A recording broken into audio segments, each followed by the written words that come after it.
for what of a lack of a better term we have to call the mind. And the mind takes this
This morning I was discussing the joke of death.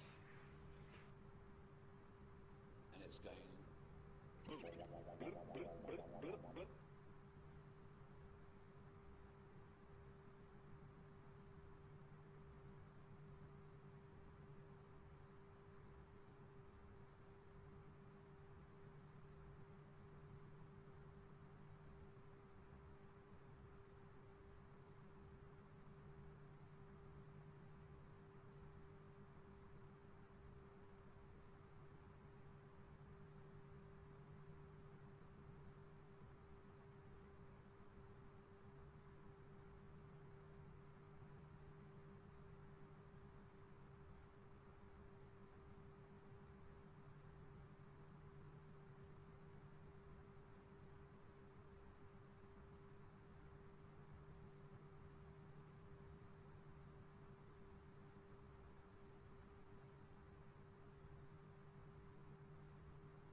A quick conclusion.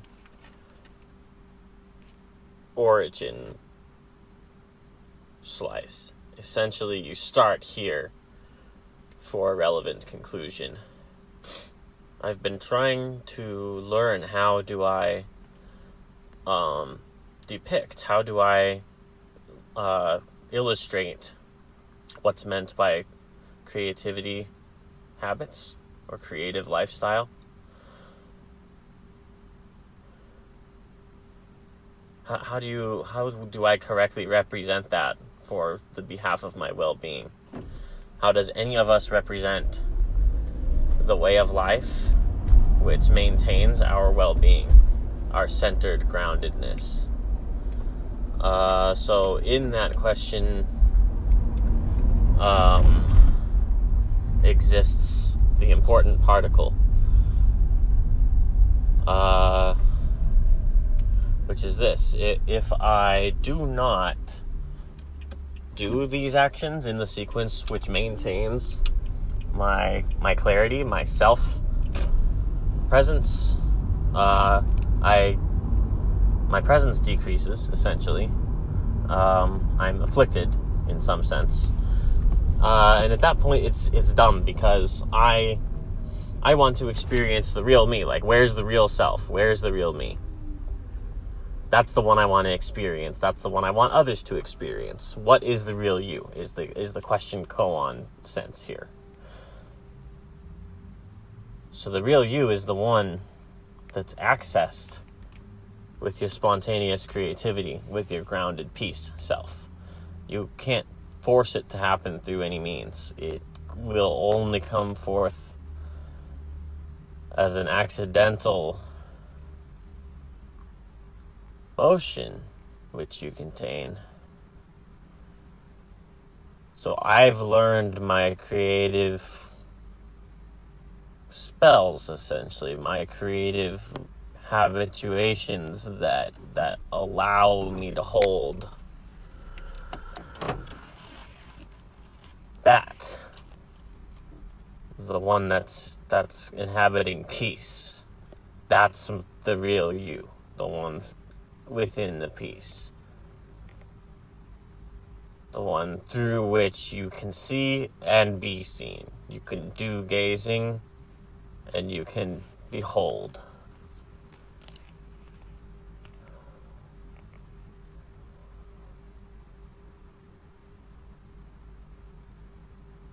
Each process would necessarily vary from person to person, because each one of us has an object that is an action.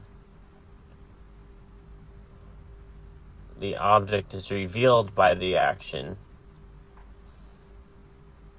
and the real you, truth, only actually comes to be experienced, XP, as you, through others, through the exchange of our information, get contexts on the objects each of us contain during the transfer, during the interaction, is when we gain that insight, when we behold what exactly is this object, what's yours, what's mine, how is our two objects channeling through each other. But you can't do that if you don't take the actions which ground you in the peace, in the state that's formative.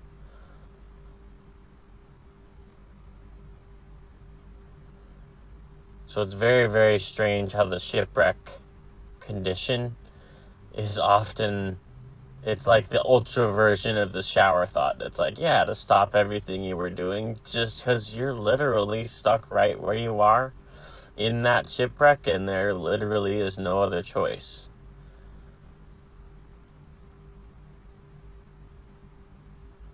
It's somehow mystically capable as a grounding place. It contains the same exact energy as crafting in a voluntary meditation action sense. The act of doing this imagination process and actions, choreography, everything, all the expressions of your heart. That is your peace manifested, the real you self, which is a privilege to know and behold, and which is the one I want others to know of me. I don't want them to be subjected to the me that's suffocating for peace and not getting it. That one needs the solitude to come back to the real you peace. And at that moment, that real you space, it begins to be very apparent how that real you feels about people. The feelings are so immense, but you can't really look at them or use them. You can't get the feeling off your shelf, where it's just it's incorrectly used. It shouldn't be gathering dust on the shelf. You have this feeling, but you can only make use of it by buffering out the fear particles, get out of them, and access that real you peace and interact it with others to actually share your real truth. If not, you're just suffocating yourself.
or something like that. It can only come in the process of growth.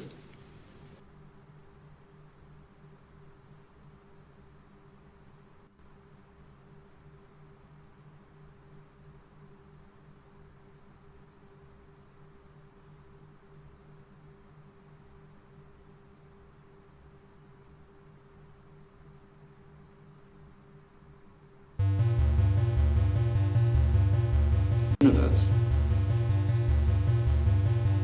Incredible. Incredible.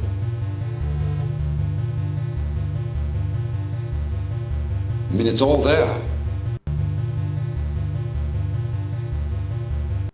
That's the whole point of the universe.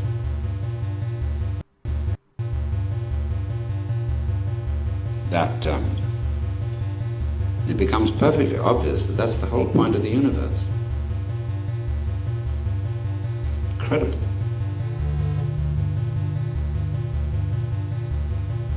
I mean, it's all there. Infinity in the grain of sand and everything. But that's it. And you look at other people rushing around, people, the eyes wildly searching, and people going about their business every day, serious. I'm gonna get there, I'm gonna make. You think they're quite mad. You feel sorry for them. You don't feel angry at them, but they're quite mad. They don't realize that now is it. That's where it's all going, as well as where it all comes from.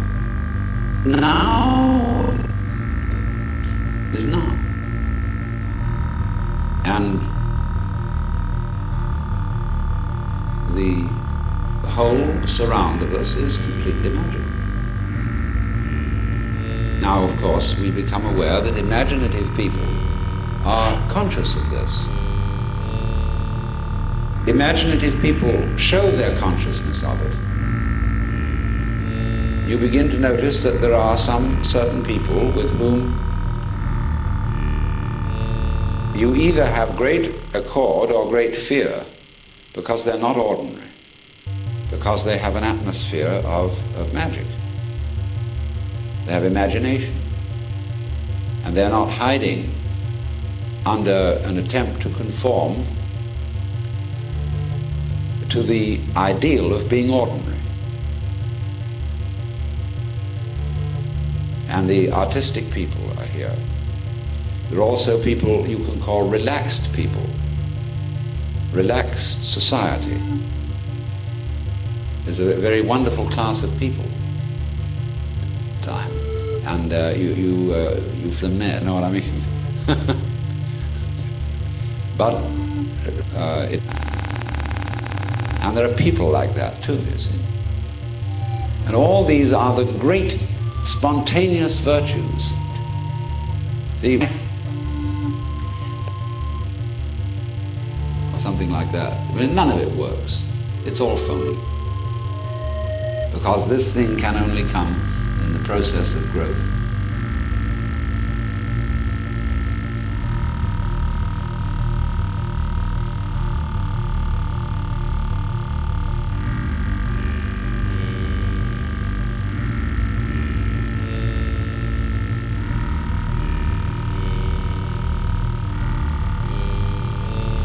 That now is it. That's where it's all going, as well as where it all comes from. Now is now. And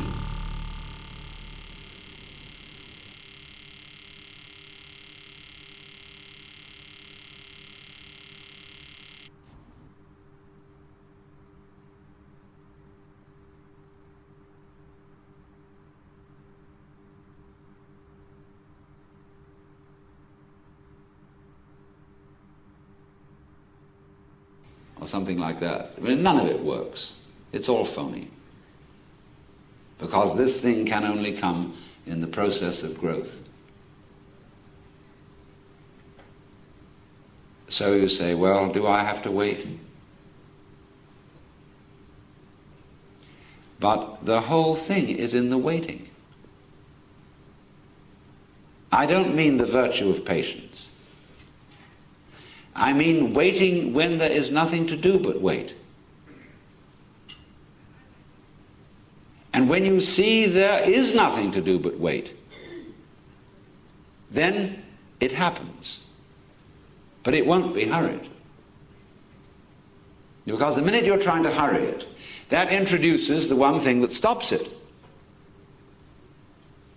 The miracle, the magic thing is happening all the time. But you can't see it when you're trying to get it. And you can still less see it when you're trying to get it fast. So there is no alternative but to go through the point of you can't get it at all.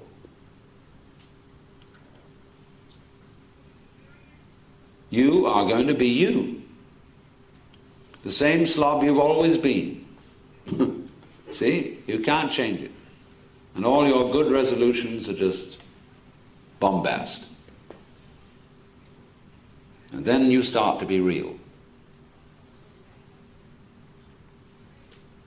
So just as in traveling or in ordinary relations with your friends every day, these gorgeous things happen of themselves. Those are the true pleasures. So at the level of mystical experience, the most astounding insights of, where you can go into the deep, most trivial, everyday affairs. This is behind all those Zen stories of the monk who was sweeping the courtyard and a small piece of broken tile zipped out from under his broom and struck against a bamboo and made a plop. And that sound he suddenly saw as containing the entire secret of the universe.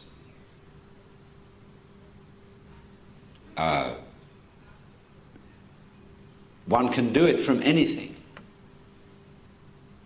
As I say, it could be the ashes in the ashtray. It could be light in a dewdrop. It could be the sound of a bell. Any point becomes the takeoff point, because there's a principle in operation which the Japanese call jiji muge. Now the word ji means any experience which you could identify as a thing or an event. So, and the doubling of the word jiji means between thing-event and thing-event. Muge, mu means no, ge means barrier or obstruction. Or put it in another way, everything event implies all the others. And here, in this way, you begin to see that that is actually so. When you pick up a chain, you pick up one link and the rest comes. In this, you pick up one thing event and the universe comes up with it. Because you see, there are no separate things. It's all a single unified process, no longer divided into the voluntary and the involuntary, the I and the you, or the I and the it. Because it is the big happening, which is neither voluntary nor involuntary, which is neither free nor determined. All these are mere ideas about it and about. You've abandoned all that. You've abandoned philosophy totally. Because you see it's just a net designed for catching water.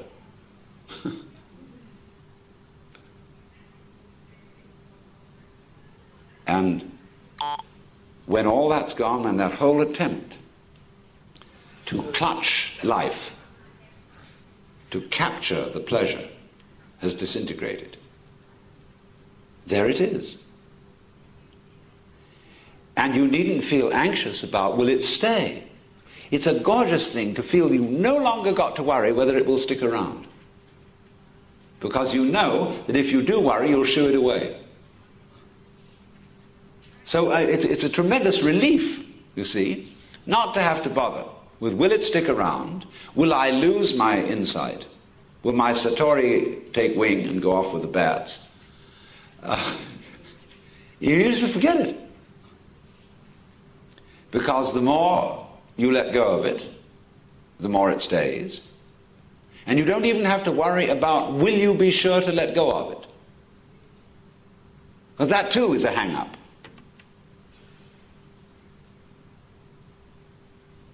And you can begin, you see, from your very weakness. That's your strength.